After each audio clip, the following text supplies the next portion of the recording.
What's up, everybody? Welcome back to the New York Sports Take, episode number 18. Matt O'Connor joined alongside special guest, not one of the core co-hosts of the program. It's Jack Colucci, fresh out of Port. I almost said Washington. Port Washington, New York. Great town, great North Shore town. Top five on Long Island. We used to, back in high school, go back and forth in our Long Island debates. What are the upper echelon towns? What's the most desirable place to live, to raise a family? I always had Port atop the list. I think it's great. You know, you're close to the water. You got Sands Point, maybe the wealthiest. Great area. That arguably is the wealthiest suburb of New York City. And I'm including Westchester. I'm including Bronxville. All over Long Island and the North Shore. It might just be Sands Point. So a lot of good stuff, man. That's your hometown. We went to high school together. We see each other pretty sparsely. I haven't seen you in a while. I haven't talked to you in a while. But it's great to have you on. You're a diehard Knicks fan. How you doing, man? I'm doing good. Big Knicks game tonight. It's a must-win, but I've been good. I mean, the Knicks haven't been good. Interesting thing you told me on the call because, yes, in most eyes of Knicks fans, tonight's game, after losing 9 out of the past 11, is a must-win. You're playing a Brooklyn team. They're having an abysmal year once again. They're just waiting for February 3rd to come around. That's the day of the trade deadline. Should be a monumental day for them. They'll probably sell off all their best players. They're coming into tonight's game sitting at 12-29. Just completely mired right now in a rebuild season. But I don't know if you got a chance to watch that game on MLK Day, Jack. We're talking Knicks here, obviously. Want to lead in with that. The bottom really fell out. It felt like rock bottom. As I mentioned, 9 out of the last 11 games have been L's, and that's sandwiched in between 2 4-game losing streaks as well. It's really just been bad product on the court pretty much since the NBA Cup game. That feels like the landmark for when things really started to go south with this team.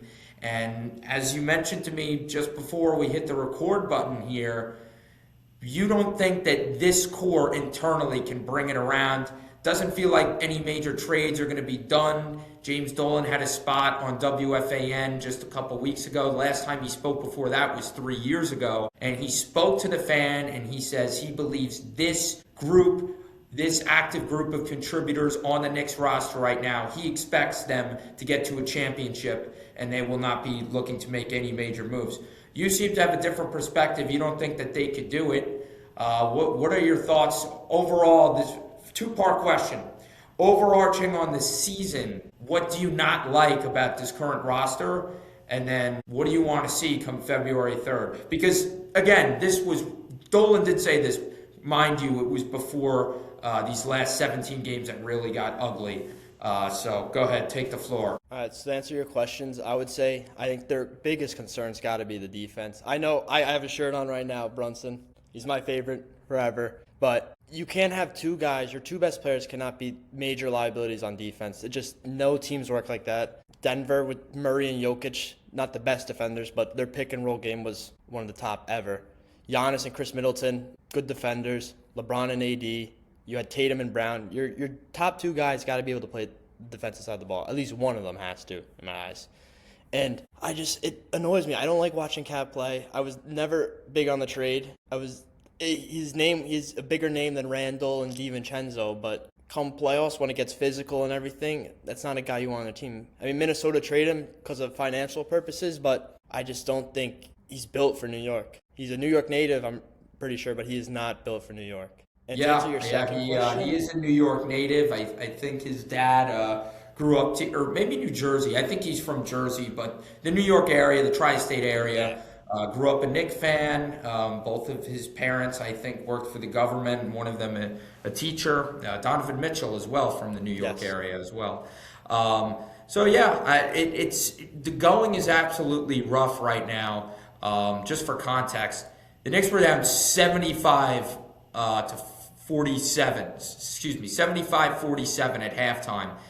And in the last decade, Jack, It's been broken up into. The last 5 or 6 years have been good. Obviously, Tom Thibodeau turned around the program, plugging in Randall, returned us to relevance in 2020. But the 5 years before that were some of the worst NBA basketball that you can imagine. And that deficit at halftime, down 28 points, was their largest deficit in more than a decade at half. The place was completely sucked out of life by then, but the first half was filled with boo birds, was filled with a lot of negative energy in that building. On MLK Day, which is a day to celebrate basketball, the players wear the special shirts, as we all know. It's usually a fun day, but the Knicks just put out an abysmal product during that game. Mind you, the first time this year that they were completely whole and healthy, both Brunson and Josh Hart returned from their respective ankle injuries. We had a Mitch play. They both came back. And the Mavericks are not a good basketball team.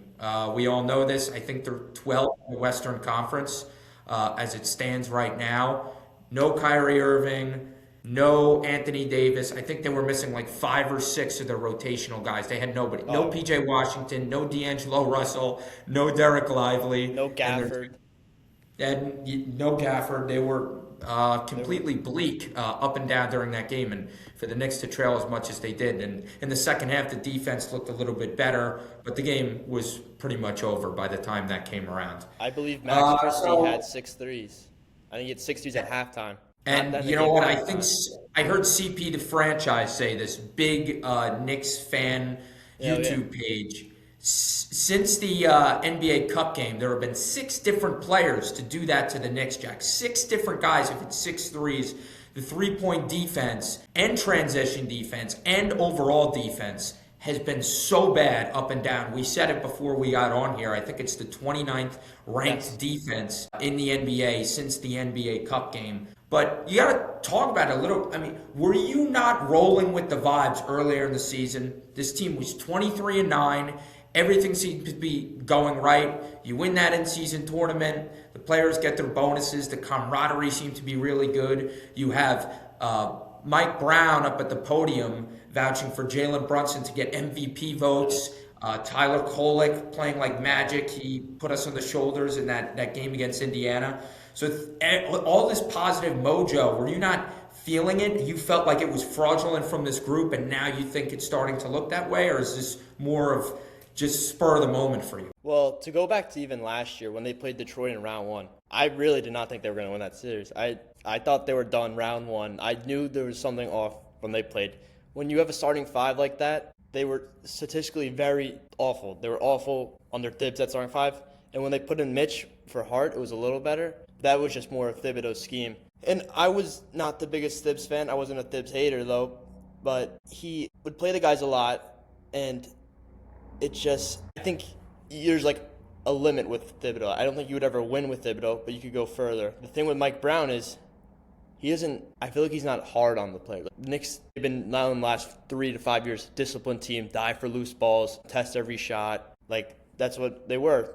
That made me like love the Knicks even more. And now that I don't see much, I see hustle from like OG and Obi, Deuce McBride, Mitch, obviously. Otherwise, the guys, I think they're just soft. I think they're missing a lot. I think the trade deadline, you either got to get a facilitator for the bench if you're not going to play Kolek.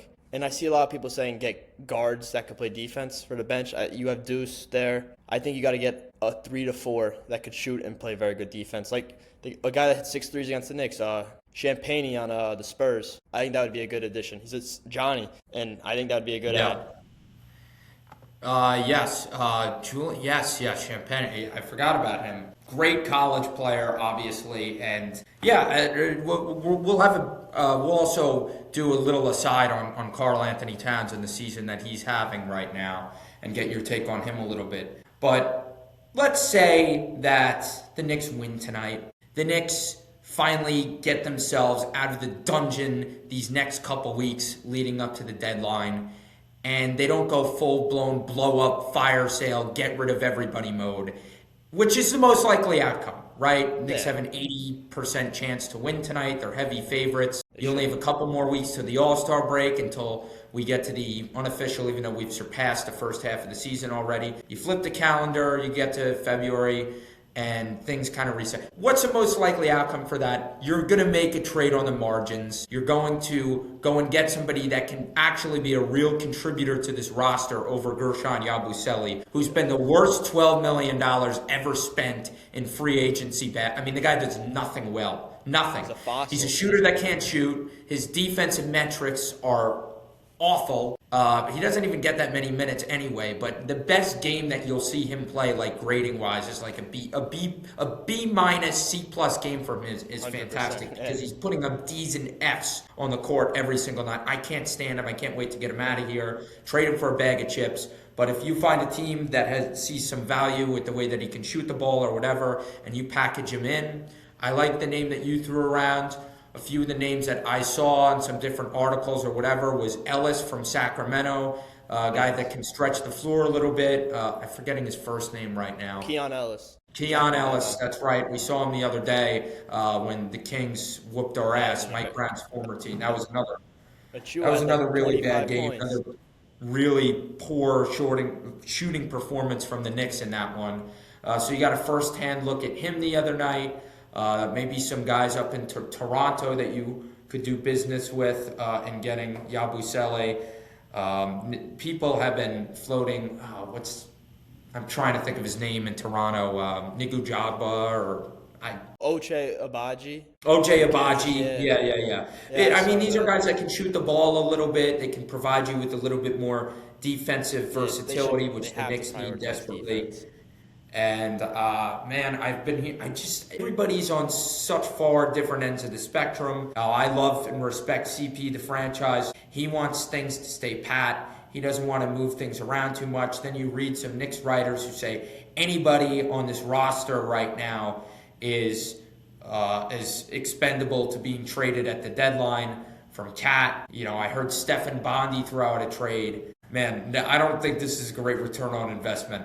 But he said Karl Anthony Towns, and you package Grant from the Blazers. I saw this, and Holiday.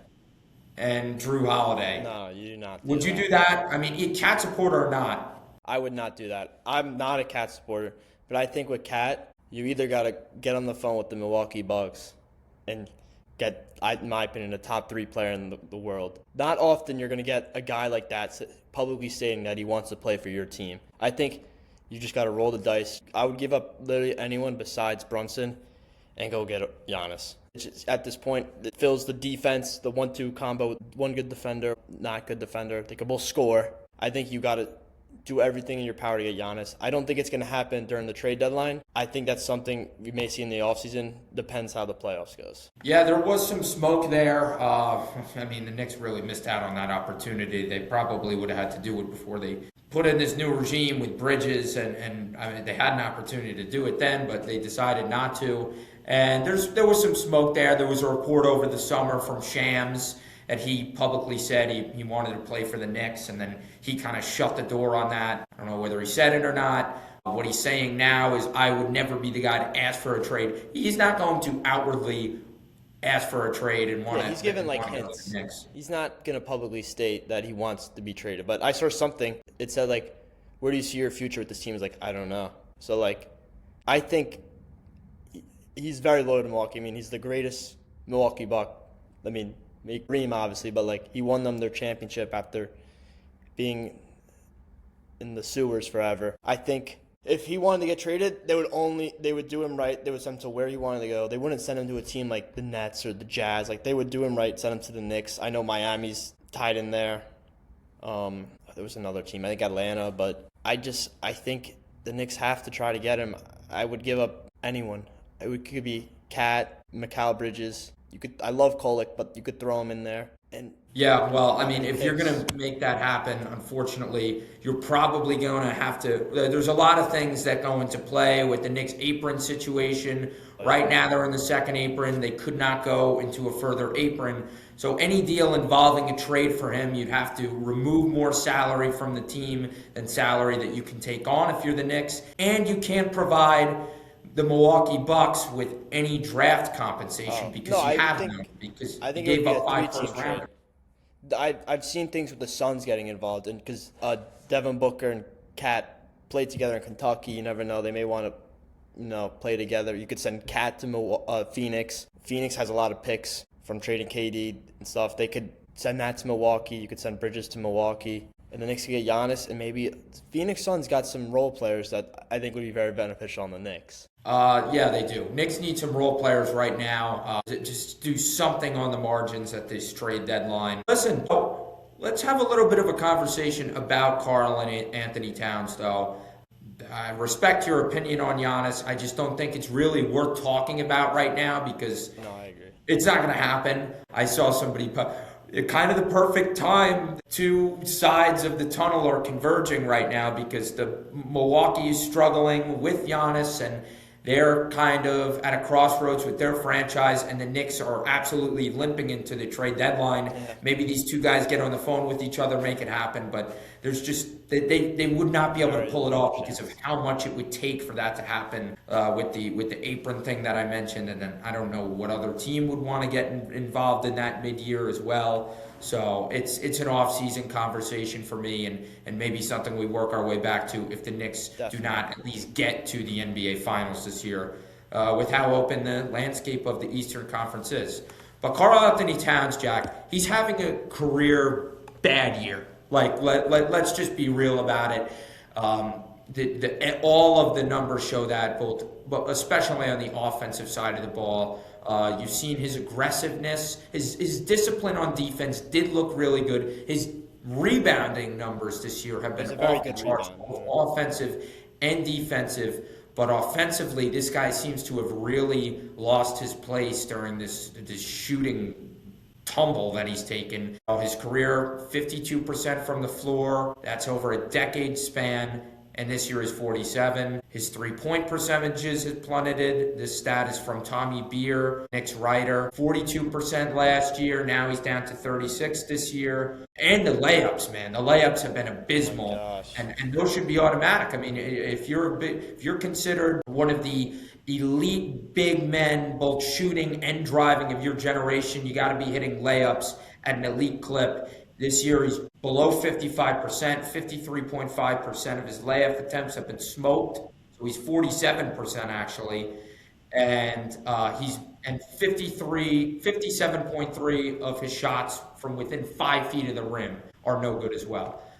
So that's all encompassing. I mean, it's one thing if the threes were off a little bit this year, but he's not putting it in from inside. It looks like he's just too focused on trying to draw contact and get to the free throw line instead of focusing on finishing when he gets to the rim, something that all Knicks fans have been screaming at him, screaming at their televisions, watching him play basketball over. The fact that he just doesn't focus on the game and put the ball through the cylinder, way too fixated on the calls and the refs. Where do you sit with Cat right now? Do you think that Mike Brown, and Mike Brown has publicly ripped him, man, indirectly and directly, said his name at the podium, then he'll go, some of the guys on defense are not bringing their all, some guys are looking at the refs half the game. We all know who he's referring to more than half the time, usually Cat. Do you think that this situation can be resolved between the two parties, or one or the other would have to go? I do think it could be resolved. As a fan, I'm a big Knicks fan, but is it bad to say I don't want it to be resolved? Because I just know that it's where this Brown, Cat, Brunson trio, you could consider it. I just can't see it taking us to the promised land. I just can't. I do love Cat. Seems like a great guy off the court, but He got engaged. You know, he did. Yeah. I've heard some people say it's the woman in his life now. That could be a theory too. That people are that's a shot in the dark, but yeah. And I notice every time, I don't know if you've noticed, but I feel like he does a lot of offensive fouls. He'll like grab the guy's hand. I'm like, you're a center. You should be able to have like a spin move or like something to get. You can't be like grabbing on guys as an offensive player. Like, just not how it works. Right. Yeah. No, I mean, I've noticed that. I've noticed all of it. I think, man, he's just the handsiest guy in the NBA. When it comes down to it, if you sit down and you watch a New York Knicks game from start to finish, you watch 48 minutes of Knicks basketball, you got to put a tracker on how many times the guy's going like this. Every time. And I want it to end, and I laud him for the improvements that he's made on the other end of the court. He's shifting over well. His help defense has improved. I think his hands have been more straight up. So his floor balance looks a little bit more in sync. But you can't truly achieve great floor balance if you're that much of a wrecking ball when you're trying to get to the rim. And that's a frustrating part about him. Listen, I want to compare him to Patrick Ewing, but you just can't do it when you're making the fundamental mistakes that he's making from a defensive standpoint. But that's where we sit right now. I mean, listen, even through all this losing, I think we still maintain the 3 seed in the Eastern Conference at 25 and 18. We're still the 3 seed, right? We're like 2 games out of the play-in, though, so today should be a win. That's crazy. That goes to show how bunched up the East is all of a sudden. It is. But I think with the Cat trade, they knew what they were completely changing their identity. That you go from DiVincenzo and Randall. There's a lot of Randall haters. I was moderate. I didn't like effort at times, but he had great effort a lot, and it seemed like, I don't know, he's more of a determined player in my eyes than Cat. And DiVincenzo, he was my favorite. All the threes, the hustling, like the Garden loved it. Like I'll never forget watching that game too. And I thought it was over. And then Brunson hits the 3. They steal it. DiVincenzo misses the first. Hardenstein, the OG, then to DiVincenzo. They hit the 3. I will never forget that moment. I was shocked and I was screaming.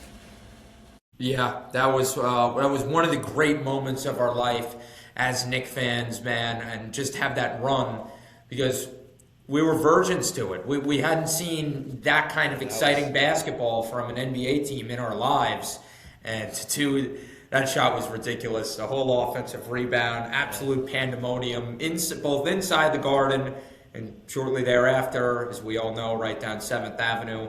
Outside of MSG, Knicks fans were jumping for jubilation, absolutely.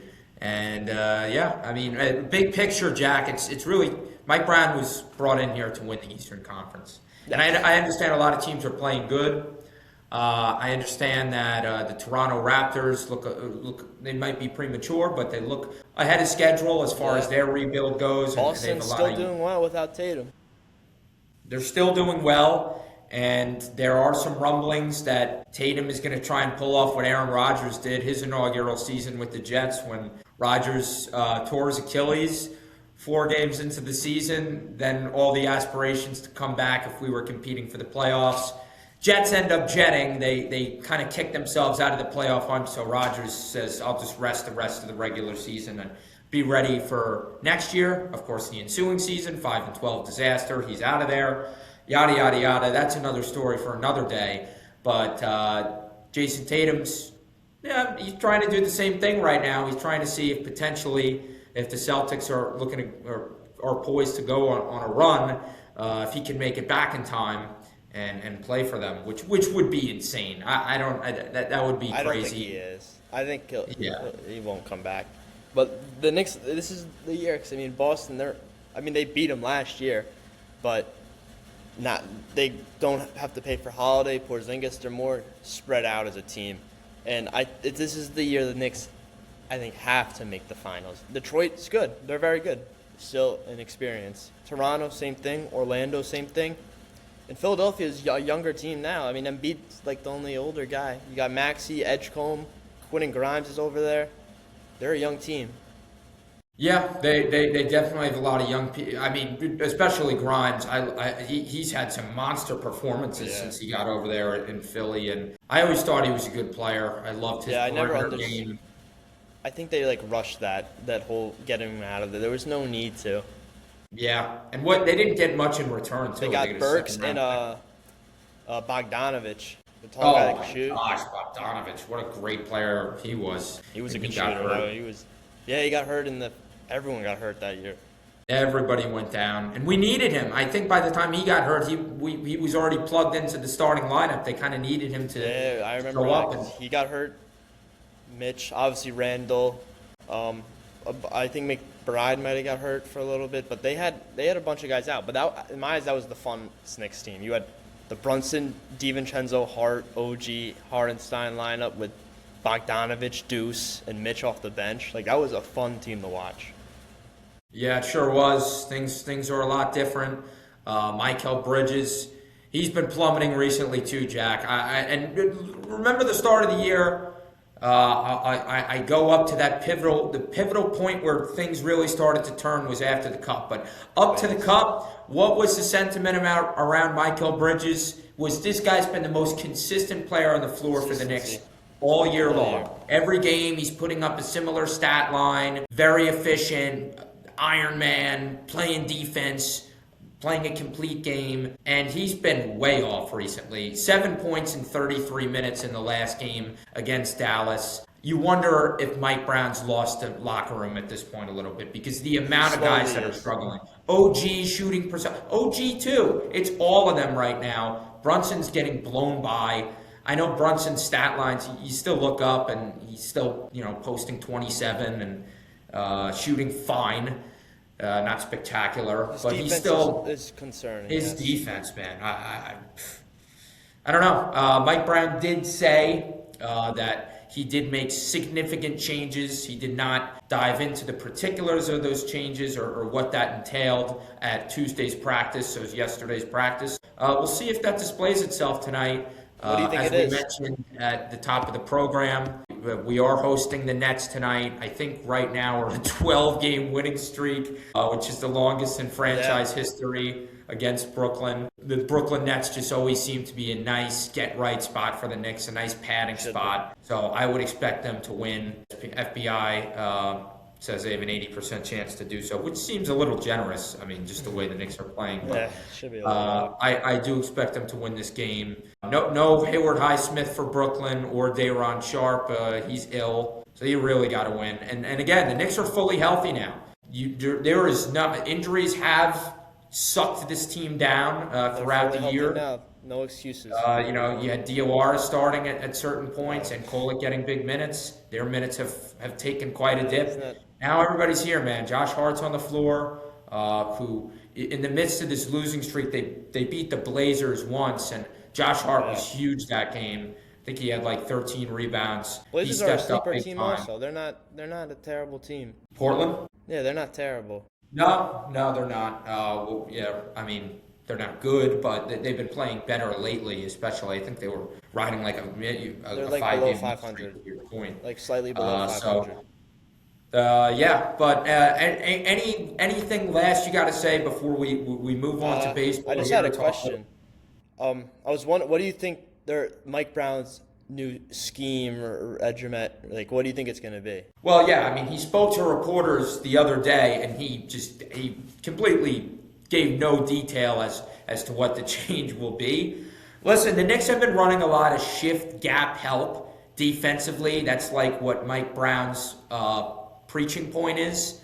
The zone coverage has been limited, but then he'll switch it up and go into zone mid-game, and the Knicks look no better when they open it up to zone. So maybe it's man-to-man. I don't know. I know the Knicks ran a lot of the Knicks did not run a lot of man under Tom Thibodeau. I don't think he was like an anti-man guy.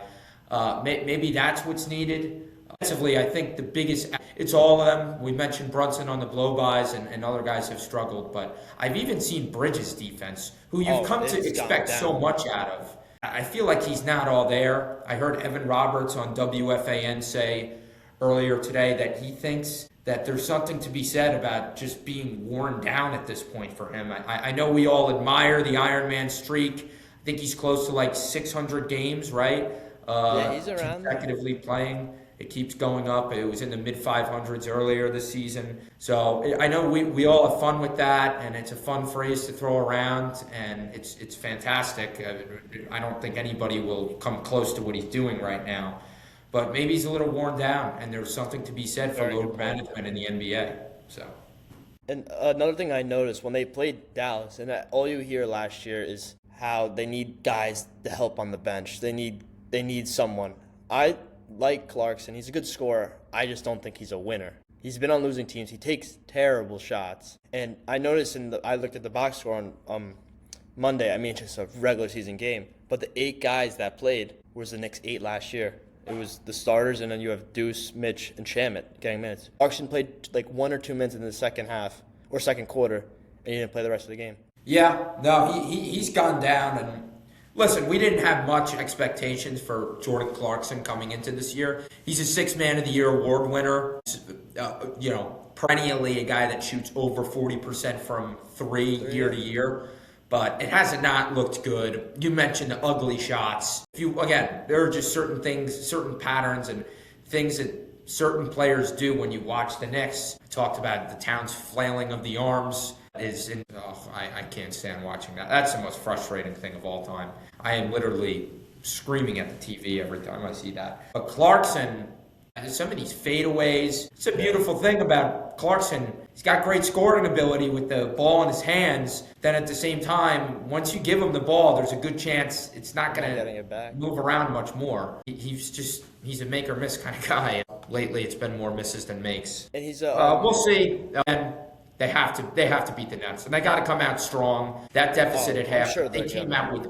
That was an abysmal effort. And you would have thought after the 3-game losing streak, coming into that Dallas game, you're at your home court. It's obviously a packed arena with most people not having work and school.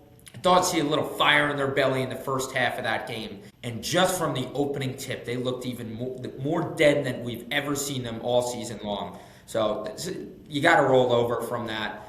And you're bringing in a really weak opponent. So if there's ever a time to get right, it's against the Brooklyn Nets tonight. Okay, Jack, big news today. I know you're a Yankee fan. I think you went to a couple playoff games this year, right? Yeah, my dad, he gets good seats from his work, and I was at the game 3 against Boston. It was a big game. They won. Oh yeah, that was the deciding game. Yes. Cam Schlittler going 8 innings, 11 strikeouts. That was one of the best, most joyful games. Yankees fell down 1-0 in that series. They win 2 in a row, and then obviously go on and lose to the Blue Jays in the division series. But one of the big reasons that they won 94 games and they had the degree of success that they had last year was Cody Bellinger, who was an impending free agent this year. He opted out of his deal, his 3-year deal at the time with the Chicago Cubs that the Yankees picked up in the trade. It was a salary dump for the Cubs because they brought in Kyle Tucker and some other imports. So they salary dump him to the Yankees. We give up Cody Petit for him. We pay him around $27.5 million, and then he opts out of the deal. He would have been owed about the same amount of money going into this year. But he played well, and he tested free agency, and today he got paid by the team he played for last season. Yankees coming to an agreement with him, 5-year, $162.5 million pact. No deferrals, $20 million signing bonus, and opt-outs included after the second and third seasons, and a full no-trade clause. So that's the rundown of the deal for you. I'll start it off with you, man. Cody Bellinger. Right now, the Yankees roster is pretty much lined up very similar to what it was last year, which still has a lot of fans frustrated. They feel that more needs to be added to get over the top and be a real World Series threat, especially with the Dodgers and what they're doing, which is a huge talking point right now. But you got to be happy today. January 21st is a happy day if you're a Yankee fan. I don't think anybody was opposed to bringing Bellinger back. And he wanted more money. That was why this took as long as it did. In the holdout, he really was shooting for a 7-year deal. That's what Boris's camp and him were vying for. That they did not get it. Yankees were smart. They held out. They waited, and they ultimately land the guy. What are your thoughts on the deal? And what's your outlook on the team this year? Are you high on it? Do you think they have a shot, considering it's what they had last year, or is this not enough? Well, we obviously didn't have Garrett Cole last year. Not going to be back at the start of the year, correct? He'll be back. I'm not sure. Time. He will be back in hopefully early June. So a couple months. The pitching, the bullpen, it's not terrible. I think it's the better part of the team, I would say. But I feel like the pitching is definitely. Listen, the Yankees feel right now that they have the opportunity to have maybe their best rotation in a decade plus when everybody's whole and healthy. And that's, again, assuming everybody's whole and healthy. You don't know what there's no foregone conclusion that Garrett Cole is going to come back and be the Cy Young pitcher that he was 2 years ago. You just don't know that. Guys coming off Tommy John surgery, some guys have bounced back well. Zach Wheeler has looked just fine in a Phillies uniform after going those surgeries, plural, multiple with an S.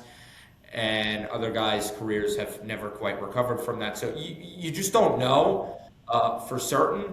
But it is Garrett Cole, and the year before this, like I mentioned, he was a Cy Young. So you're banking on him to be, I don't know, hopefully 70% of that. That would be good enough. And yeah, they're still looking to add right now. Freddie Peralta's on the market. They've openly talked about, they've openly rung the Brewers phone line to try and acquire him in a trade. I don't know if the Brewers want to do that. They're still a playoff team. I understand they're small market, and under David Stearns, when he was over there, they'd move guys all the time, and they just seem to plug and play and be able to replace guys pretty quickly through their farm system and whatnot. I'm still not sure that they'll trade him, considering he was their ace last year. He was their top dude, and the reason why they won that division. One of the key cogs as to why they won that division. So I don't know. I would love Freddie Peralta, obviously. Great right-handed starting pitcher. So we shall see at this point in time. But the outlook, listen, Bellinger, 272, 29 homers, 98 ribbies, 813 OPS in 152 games for the Yankees last year. 85 games primary left fielder. He's probably expected, if he's on this deal for all 5 years, Jack, and he doesn't take an opt-out, the back half of this contract, maybe the last couple of years, he would most likely move over to first base as he continues to age right now. Yes. He's expected to be that way in his mid-30s. I'm excited about it. I thought it was the right move. It was definitely the right move. I kind of felt it would happen the whole way along. The Mets were looming. I mean, they were definitely looming, but as I'll talk about in a little bit, they ended up going for Robert, which made this feel more inevitable to happen with the Yankees once they went out and traded for Robert. And man, they were picking up a lot of salary with that $20 million, but I'll touch on that shortly. But yeah, just wanted to brief everybody on that situation. I mean, the lineup itself is the same. And I understand, I heard Michael Kay tweet out, but you can't say it's the same roster when you're getting Garrett Cole back and when you still have all the guys that they acquired at the trade deadline last year, in David Bednar as your closer, in Jose Caballero as a great threat off the bench, a guy that can steal bases. So there are different pieces than from when they started the year opening day last year, and we all know the rampage that they went on in the beginning of the year with the torpedo bats and 10 home run game, and everybody thought the Yankees. I mean, you talk about the Dodgers, how they're playing with a competitive advantage and they're ruining the sport right now or whatever. Everybody was panicked for like the first week of the baseball season last year that the Yankees were ruining the sport by torpedo bats, and then obviously they regressed to the mean as time went on and everybody moved on, and nobody thinks the Yankees have much of a competitive advantage anymore. They're obviously not the evil empire. But it's a good deal for Bellinger, and they've structured it well, Jack. I mean, I know baseball's not your main sport, but you've been following the team long enough to remember when they signed DJ LeMahieu to that 5-year deal. And I really think the Yankees didn't want to run into a similar situation to the one that they ran in with DJ, where it was just straight up the 5 years to $90 million. It took a long time to get done, kind of like this one. Some holdouts, multiple offers being thrown out on the table, but they did get it done. But the Yankees were literally latched to that offer until they finally cut ties with him this year. And I still think they owed him around $15 million after they let him go mid-season this year. He made some starts for them. He looked very much his age defensively over there, and they finally let him go. But the reason they threw the opt-outs in here is because they did not want to run into that situation with an aging Bellinger where they felt like they were tied to him. So it's a very healthy deal for both teams. And, hey, for Bellinger, if he continues playing at this pace after 2 years, then he could go right back into the pool of free agency and make more money. So I know it's not what he wanted. Him and Boris' camp, they wanted that 7-year deal. And the asking price was ridiculous. And I think I was surprised, actually, at the amount of Yankee fans that were okay with the Yankees holding on to the original offer that they gave him of $30 million plus for 5 years. That was the reported deal. And Yankee fans were like, good. That's all you deserve, Cody. You are not a 7-year player worth upwards of $35 million. And they held out long enough, and he didn't get that offer. So I'm glad the Yankees didn't bait. It would have looked like a bunch of fools for that. And it's a good deal for Bellinger. He's not getting underpaid by any stretch of the imagination. And then the Mets, Jack. We have a lot of Met fans in our lives. Obviously, they reached the deal with Luis Roberts Jr. I felt like this was kind of coming down the pipeline for a long time. Definitely. His name and the Mets have been tied together for a while. He's owed $20 million in 2026 with a $20 million club option in 2027 and a $2 million buyout. And that's a lot more money than it may seem on the surface because the Mets are well over that 110% tax threshold for this upcoming year. So every dollar that they're throwing towards Roberts' way is going to cost them more than double of what they're actually paying him.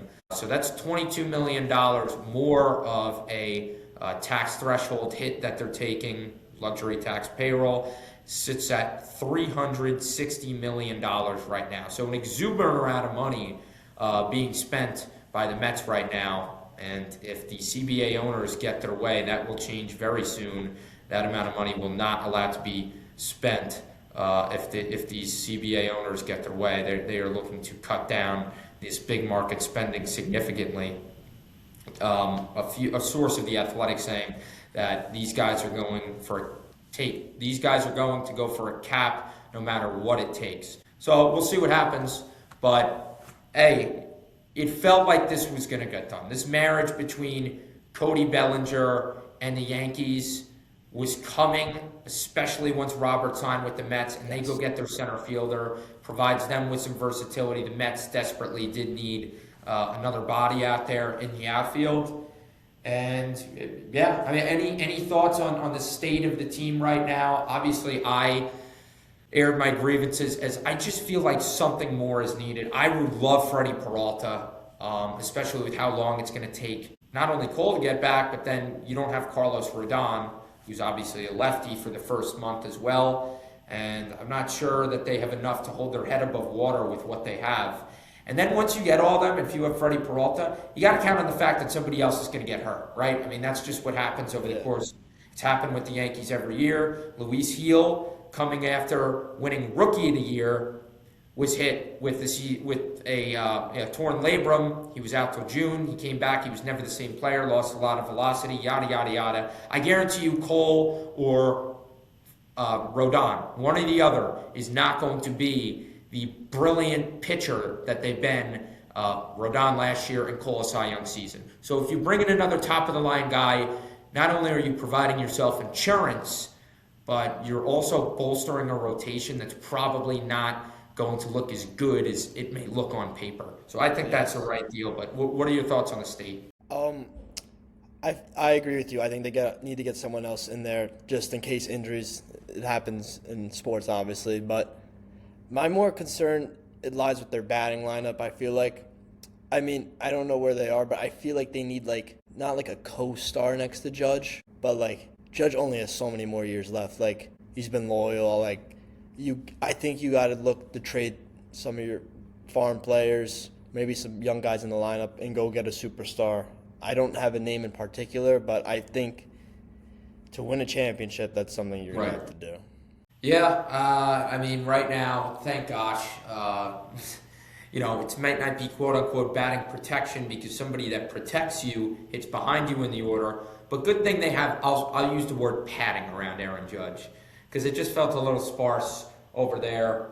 I wouldn't have minded the pivot to Bo Bichette if they were not able to land Bellinger. But then Bichette obviously went to the Mets for 3 years, $126 million. So it felt like at that point they had to bring back Bellinger to at least field. And the Yankees scored the most had the most home runs in baseball last year. They scored the most runs. So you can expect similar results to that. And if you're trading Freddie Peralta, Jack, let's be honest about it. At this point in time, you're probably shipping away either Jason Dominguez or Spencer Jones because there's no place for them as a starter in the outfield right now to get consistent at-bats. So you're getting run prevention and you're shipping out a guy a developmental player who's got all-star potential but just has no room on this roster. And that's what makes sense. I think that's a good move. I liked Jason Dominguez. He looked a lot better down the stretch last year. His defense is treacherous, and the Yankees needed better defense. So it's probably I wouldn't be. I would give up Dominguez. I would be willing to move him too. So we'll see where we go from here. But nonetheless, a good day to be a Yankee fan. And at this point, it's probably just marginal moves. Freddie Peralta, it's a nice scenario. It's nice to think, but I don't think much more is really going to happen for the Yankees I don't from think this so, point either. to opening day. It's not. Listen, we're fans. This is a podcast for the fans, built by the fans. I'm not. I don't write the checks for the Yankees. I don't do their taxes. So of course I want to add more players and bolster the team. And the big cloud, dark cloud that looms over my head is the Los Angeles Dodgers. There's no keeping up with them, there's no punching above their weight class and what they're doing, and that's a whole nother story for another day. But if you got to have a very talented team if you want to be able to go pound for pound with them. Again, you're not going to match the talent on that roster. I mean, if they could create a 10th position player, they probably would with all the talent they have out there. I wouldn't be surprised if they paid Rob Manfred, hey, can we have one more guy in our lineup and bring in Cody Bellinger? That seems like the kind of thing that they would do. So, that's where we sit, man. And hey, I want to thank you for coming on. I love to get Knicks fan perspective and everything.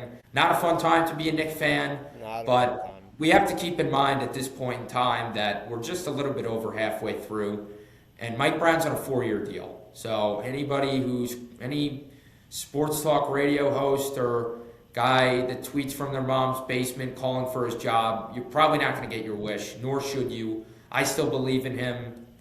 We'll see about these changes that he's talking about. But I'm very curious to see what changes. I'm not completely downtrodden yet. No, I still have a lot of hope. I still think they could make the finals. Winning the finals is a different thing, but I still think in a very weak East, they could come up top. Just little adjustments you make. You find the right guys to get their minutes come playoffs, and they should be golden. Yeah. And wait, is Landry Shamet back too? I can't think. He is back. I'm thinking He's back because I read that they're completely whole and healthy, and that case wouldn't have been true without Landry Shamet. That game, oh my gosh, against Miami this year was just unbelievable. So you know what he could do from a 3-point perspective as well. But thank you once again for coming on, everybody, all of our listeners. If you're still here with us, thanks for listening to this great edition of the New York Sports Take.